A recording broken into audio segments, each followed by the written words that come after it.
अस्सलाम वालेकुम students, chemistry की क्लास में आपको वेलकम है। बेटा 4 यूनिट हम आपको पढ़ा रहे हैं और 4 यूनिट में हमने आपसे उस दिन आयनिक कंपाउंड्स के बारे में लास्ट क्लास में सीखा था।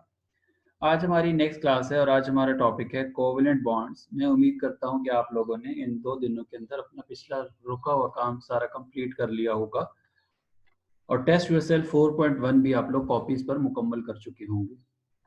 आज हमारा आर्टिकल है और वो है कोवेलेंट बॉन्ड। बेटा जिस तरह से यूनिट के शुरू में ही हमने आपको बताया था कि हमारे पास जो है वो बॉन्डिंग जो है या कोई भी एलिमेंट जो एटम्स हैं वो जो केमिकल बॉन्ड बनाते हैं तो उसके 3 वेज आपको बताए थे हमने, एक कंप्लीट ट्रांसफर, एक शेयरिंग और एक म्यूचुअल ट्रांसफर। ठीक है, तो उस दिन हमने आयनिक कंपाउंड्स में ये देख लिया कि किस तरह से आयनिक बॉन्डिंग में कि कंप्लीट ट्रांसफर हुआ था electron from one atom to another. तो आज हम जो बॉन्डिंग पढ़ेंगे वो म्यूचुअल शेयरिंग के बारे में होगी, जिसमें इलेक्ट्रॉन शेयर हुआ करेंगे। ठीक है, तो नाम है आज के आर्टिकल का कोवेलेंट बॉन्ड्स, यानी बॉन्ड की टाइप्स है हमारी। हम 4 बॉन्ड की टाइप्स आपको पढ़ाएंगे। पहले हमने आयनिक बॉन्ड पढ़ लिया, आज हम आपको कोवेलेंट बॉन्ड पढ़ाएंगे। तो बुक्स अपनी ओपन करें, शाबाश। कोवेलेंट बॉन्ड्स का topic 4.3.2। The elements of group 13 to 17, when allowed to react with each other, they form a chemical bond by mutual sharing of the valence shell electrons. This type of bond, which is formed due to mutual sharing, objective की भी line है, इसको underline कर लें, of electrons is called a covalent bond.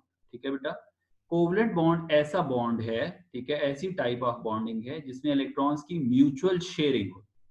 Mutual sharing क्या है, इसको थोड़ा सा एग्जांपल के साथ समझ लें कि मिसाल के तौर पे 3 दोस्त हैं क्लास में और उनमें से 2 दोस्त जो हैं वो लंच लेकर आए हैं और एक दोस्त उस दिन लंच नहीं लेकर आया। ठीक है, या इसको यूं समझ लें, चलें एक दोस्त लंच नहीं, तीनों दोस्त लंच लाए हुए हैं लेकिन हर एक के लंच में अलग अलग चीजें हैं। अब तीनों दोस्त जो हैं जब उसे ब्रेक टाइम के अंदर शेयर करते हैं अपने लंच को, तो ये म्यूचुअल शेयरिंग है, यानी हर बंदा दूसरे के लंच को शेयर करता है। तो ये म्यूचुअल शेयरिंग कहलाती है, यानी सब एक दूसरे की चीज को शेयर कर सकते हैं। ठीक है, the energy changes during the covalent bond formation are of considerable value. When two atoms approaches each other, attractive forces develop between electrons of one atom and nucleus of the other atom. बेटा energy changes जो हैं covalent bond के दौरान ये considerable value रखती हैं, यानी काफी सारी इनकी वैल्यू होती है। जब दो एटम एक दूसरे को अप्रोच करते हैं तो अट्रैक्टिव फोर्सेस जो है वो डेवलप होती हैं बिटवीन वन एटम और दूसरे के न्यूक्लियस के दरमियान। Simultaneously, repulsive forces between electrons of the two atoms as well as between their nuclei are also created. इसी तरह से attractive forces के साथ साथ repulsive forces जो हैं, यानी एक दूसरे को repel करने वाली forces भी साथ में generate होती हैं। अब इन दोनों forces का मुकाबला होता है और इन दोनों forces में जो force जो है strong होती है। For example, अगर repulsive force है तो एटम्स एक दूसरे को और इलेक्ट्रॉन्स जो बॉन्डिंग इलेक्ट्रॉन्स हैं वो एक दूसरे को रिपेल कर देते हैं और इसके दौरान बॉन्ड फॉर्मेशन नहीं होती। लेकिन अगर अट्रैक्टिव फोर्सेस जो हैं वो स्ट्रांग हो और अट्रैक्शन जो हैं इलेक्ट्रॉन्स और एटम्स के न्यूक्लियाई की ज़्यादा हो, तो इस दौरान में अट्रैक्शंस के जरिए इलेक्ट्रॉन्स जो हैं न्यूक्लियस के साथ ज्वाइन हो जाते हैं, म्यूचुअल शेयरिंग कर लेते हैं और बॉन्डिंग प्रोड्यूस हो जाती है। ठीक है, ये जो बात मैंने बोली इसको आप 2-3 दफ़ा सुनेंगे तो आपको ये समझ में आ जाएगी। ठीक है, the formation of hydrogen, chlorine, nitrogen and oxygen gases are few example of this type of bonding. अच्छा, कोवलेंट बॉन्डिंग की आगे मजीद टाइप्स हैं। ठीक है, कोवलेंट बॉन्ड्स की 3 मजीद टाइप्स हैं। As described above, the covalent bond is formed by mutual sharing of electrons between two atoms. The electrons that pair up to form a chemical bond are called bond pair electrons. वो electrons जो bond pairs बना रहे होते हैं, जो atoms pair up हो रहे होते हैं केमिकल बॉन्ड में, तो उन पेयर्स को हम बॉन्ड पेयर्स इलेक्ट्रॉन्स कहते हैं। ठीक है, depending upon the number of bond pairs. अच्छा, बॉन्ड पेयर्स की जो नंबर्स हैं उनके ऊपर बेसिकली कोवलेंट बॉन्ड की 3 टाइप्स हैं। ठीक है, अगर तो बॉन्ड पेयर एक होगा, यानी एक इलेक्ट्रॉन एक तरफ से आया, एक इलेक्ट्रॉन दूसरी तरफ से आया और उन्होंने बॉन्ड पेयर बनाया, तो सिंगल कोवलेंट बॉन्ड बनेगा। अगर 2 बॉन्ड पेयर होंगे तो क्या बनेगा, डबल कोवलेंट बॉन्ड बनेगा। और अगर 3 बॉन्ड पेयर्स होंगे तो ट्रिपल कोवलेंट बॉन्ड बनेगा। आइए इसको सीखते हैं। पहले मैं आपको बताता हूं सिंगल कोवलेंट बॉन्ड, इसकी एग्जांपल्स हमारे सामने हैं, मैं आपको ये करीब करके दिखाता हूं। बेटा हमारे पास ये क्लोरीन है, क्लोरीन के आखिरी शेल में कितने, वैलेंस शेल में कितने इलेक्ट्रॉन होते हैं सबको पता है, 7 इलेक्ट्रॉन्स होते हैं, कई दफा डिस्कस हुआ। ये देखिए ये 7 इलेक्ट्रॉन इस क्लोरीन के डॉट से शो किए गए हैं और इस क्लोरीन के क्रॉस से शो किए गए। अब ये क्रॉस का एक इलेक्ट्रॉन और ये डॉट वाला एक इलेक्ट्रॉन, ये इसका है और ये इसका, ये अब एक बॉन्ड पेयर बना, जिसकी वजह से क्लोरीन और क्लोरीन के दरमियान में ये सिंगल लाइन एक बॉन्ड को शो कर रही है, यानी सिंगल कोवलेंट बॉन्ड बना। ठीक है, इसी तरह से दूसरी एग्जांपल है हमारे पास, देखिए ये हाइड्रोजन है, हाइड्रोजन के इलेक्ट्रॉन को किससे शो किया गया है, डॉट से। क्लोरीन के 7 इलेक्ट्रॉन्स हैं, 7 में से ये दो दो इलेक्ट्रॉन तो पेयर बने हुए थे, ये जो एक इलेक्ट्रॉन था ये अनपेयर था, इस एक इलेक्ट्रॉन ये जो क्रॉस वाला है इसने क्या किया, हाइड्रोजन के इस इलेक्ट्रॉन के साथ जो है, ठीक है, पेयर बनाया, तो ये एक बॉन्ड पेयर बना, सिंगल कोवलेंट बॉन्ड हाइड्रोजन और क्लोरीन के दरमियान। इसी तरह से CH4 के अंदर देखें, कार्बन के पास 4 इलेक्ट्रॉन्स होते हैं वैलेंस शेल में, ये क्रॉस से शो किए गए हैं, ये देखें सर एग्जांपल में और से देखें, शाबाश। कार्बन के कितने इलेक्ट्रॉन्स होते हैं, 4 इलेक्ट्रॉन्स, ये क्रॉस से शो किए गए। और हाइड्रोजन के पास कितने कितने इलेक्ट्रॉन्स होते हैं, 1 1। तो ये देखें हाइड्रोजन के पास एक इलेक्ट्रॉन, ये 1 बॉन्ड पेयर बना, ये एक और बॉन्ड पेयर इधर बना, ये बॉन्ड पेयर इधर बना। अब इसमें 4 बॉन्ड पेयर्स बने हैं लेकिन सब सिंगल सिंगल है ना, ठीक है, तो इसमें 4 सिंगल बॉन्ड्स बने हैं हर कार्बन, हर हाइड्रोजन के कार्बन के साथ, ये देखिए। ठीक है बच्चों, समझ आ गई बात। तो ये सिंगल कोवलेंट बॉन्ड कहलाता है, इसको मैं रीड आउट कर लेता हूं आपके लिए।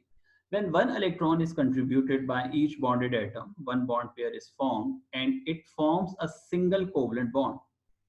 While drawing the structure of such molecules, the single bond pair is indicated by a line between those two atoms. A few examples of molecules with single covalent bonds are hydrogen H2, chlorine HCl2, hydrochloric acid HCl and methane CH4. तो ये examples थी single covalent bond. अब हम चलते हैं double covalent bond की जाने। ठीक है, यहाँ पर एक और चीज ये दिखाई गई है, ये देखें सिंगल कोवलेंट बॉन्ड है ये भी। देखिए हाइड्रोजन जो हैं ये 2 सिंगल हैं, ये एक एक इलेक्ट्रॉन है इनके पास, और ये क्या है, ये जब बॉन्ड पेयर बन रहे हैं तो ये देखिए इन्होंने शेयर कर लिए 2 इलेक्ट्रॉन्स। अब शेयर करने से कितने इलेक्ट्रॉन्स हो गए, 2 इलेक्ट्रॉन्स हो गए। तो हर हाइड्रोजन ने ये समझा कि उसके पास दो इलेक्ट्रॉन्स आ गए, तो H2 गैस जो है उसका मॉलिक्यूल बन गया। ठीक है बच्चों, अब चलते हैं हम डबल कोवलेंट बॉन्ड की जाए। डबल कोवलेंट बॉन्ड जिस तरह सिंगल में बताया मैंने, अब इसमें कितने बॉन्ड पेयर आएंगे, 2 बॉन्ड पेयर्स होंगे। ठीक है, आइए इसकी एग्जांपल देखते हैं। ऑक्सीजन इनमें देखें, ऑक्सीजन के पास 6 इलेक्ट्रॉन्स होते हैं वैलेंस शेल में, तो ये 2 डॉट यहाँ पे आ रहे हैं, और दूसरे ऑक्सीजन में भी 6 हैं, तो ये 2 क्रॉस इसके आ रहे हैं। अब एक डॉट एक क्रॉस के साथ एक बॉन्ड बना, और दूसरा डॉट दूसरे क्रॉस के साथ एक और बॉन्ड बना, ये देखिए यहाँ पर ये ऑक्सीजन की ये पहला पेयर और ये दूसरा, 2 बॉन्ड पेयर बने। या फिर हम इसको यूं शो कर सकते हैं कि ऑक्सीजन और ऑक्सीजन के दरमियान हमने कितनी लाइनें शो की, 2 लाइंस शो की, जिससे ये शो हुआ कि ऑक्सीजन के दरमियान में डबल बॉन्ड है, यानी O2 का जो मॉलिक्यूल बनता है उसमें डबल कोवलेंट बॉन्ड बना हुआ होता है। अगली एग्जांपल है मेरे पास C2H4 की। ठीक है, C2H4 2 कार्बन हैं, कार्बन के पास कितने इलेक्ट्रॉन्स होते हैं, 4 इलेक्ट्रॉन्स होते हैं। इसको क्रॉस से देखें, यहाँ शो किया है, ये क्रॉस और ये क्रॉस, 4 इलेक्ट्रॉन्स हैं। अब इसके अंदर ये दूसरा कार्बन है, इसके इलेक्ट्रॉन्स को डॉट से शो किया गया है। तो देखिए कार्बन और कार्बन के दरमियान में ये दो बॉन्ड पेयर आपको नजर आ रहे हैं, पहला ये ऊपर वाला, दूसरा ये नीचे वाला। ये हाइड्रोजन और कार्बन सिंगल ही बना रहे हैं, ये देखिए हाइड्रोजन और कार्बन सिंगल सिंगल बना, लेकिन कार्बन और कार्बन के दरमियान में जो बॉन्ड्स हैं वो डबल कोवलेंट बॉन्ड है, 2 बॉन्डेड पेयर इलेक्ट्रॉन्स हैं। When each bonded atom contributes 2 electrons, 2 bond pairs are shared and a double covalent bond is formed. These bond pairs are indicated as double line. इनको हम double line से show करते हैं। ठीक है, जिस तरह से देखिए मैं दोबारा दिखाता हूँ आपको। ये देखिए ऑक्सीजन और ऑक्सीजन के दरमियान में आपको डबल लाइन नजर आ रही है, और कार्बन के दरमियान में भी ये आपको डबल। अब यहाँ भी ये देखिए कार्बन और हाइड्रोजन के दरमियान में ये जो बॉन्ड है जो मैंने ऊपर सिखाया था आपको, ये वही सिंगल कोवलेंट बॉन्ड। समझ आ रही है बात, शाबाश। Double covalent bond is formed, these bond pairs are indicated as double line. ठीक है, तो इसको हम किससे शो करते हैं, डबल लाइन से शो करते हैं, between those atoms in the structure of such molecules. The molecules like oxygen gas and ethane C2H4 show such type of double covalent bonds. इनके examples भी याद रखिए आप। ठीक है, तो ये हो गई second type. Double covalent bond. पहली कौन सी टाइप थी? शाबाश, सिंगल कोवलेंट बॉन्ड। दूसरी कौन सी टाइप थी? शाबाश, डबल कोवलेंट बॉन्ड। ठीक है, अब थर्ड हमारी टाइप आती है और वो है ट्रिपल कोवलेंट बॉन्ड।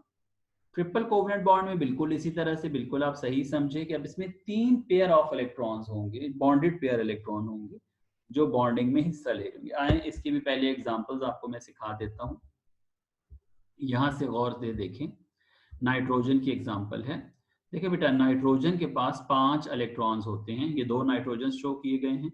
अब इन 2 नाइट्रोजन में जो हैं हमारे पास, ये देखें, एक रेड कलर में दिखाए गए हैं और एक ब्लैक कलर में। रेड कलर में वो दिखाए गए हैं जो सिंगल सिंगल इलेक्ट्रॉन है। ये तो पूरा पेयर हो गया ना, ये तो अलग हो गया, पूरा बॉन्डेड पेयर इसे कहते हैं।